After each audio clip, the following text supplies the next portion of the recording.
Everything's known world. I'm Elsie and this is Nick. We covered what happens with the movement of the equid in terms of the sword. We're going to go ahead and look at what happens with the spear and maybe see what kind of horse you'd like to choose depending on what your goals are.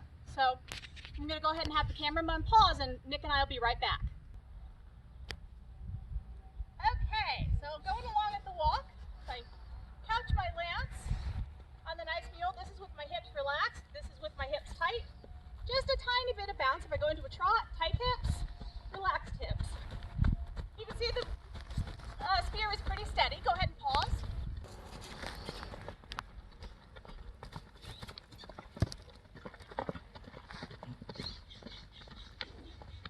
Pause. So I've switched horses. If I put Moose into an active walk, you can see with loose hips what my tip looks like. If I tighten my hips up, you can see where all that bounce from his motion goes into the lance. Pause. So with loose hips at the trot, I can keep my tip fairly steady, even though the horse has power.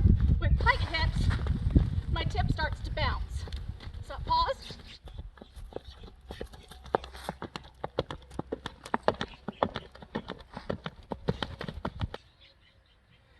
So in the passes with Nick, you can see how everything was pretty smooth, whether my hips were tight or loose.